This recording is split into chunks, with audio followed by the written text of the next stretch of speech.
Hey everybody, what's up and welcome back to today's video guys. And today guys, I'm going to go ahead and be showing you how to go ahead and fix the problem that you might be having with Odoo if you keep getting the mail delivery failed via SMTP error.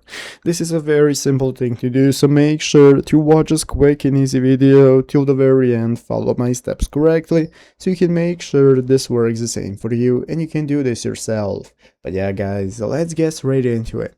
So the first thing we want to do is to go ahead and open up the official Odoo forums right here at odoo.com if you have not already. So if you do not already have it opened up, go right there and it's going to open up this main page. From the home page in the upper right corner, we can get started logging in. If you do not already have an account, you can go and create one. So after logging in, this is going to be the home page. From this home page right here in the upper left corner, we can get started accessing our editor mode where we have the configuration tab, site settings, and so on that are going to enable us to set up our website. And now we can go ahead and follow this thread right here of somebody who already had the similar problem with the mail delivery failed via SMTP server none. So basically in the replies, you're going to go ahead and find the replies by people who are knowledgeable about Odoo or who are developers giving you the step-by-step on how to go ahead and get it fixed. So basically you're going to have to allow access to less secure apps for you configure mail ID, and you can go and take a look at the results right here. So what I suggest for you to do is go to the official Odoo forums right here at odoo.com/forum. They're going to enable you to use the search bar to go ahead and search for similar problems that other people had.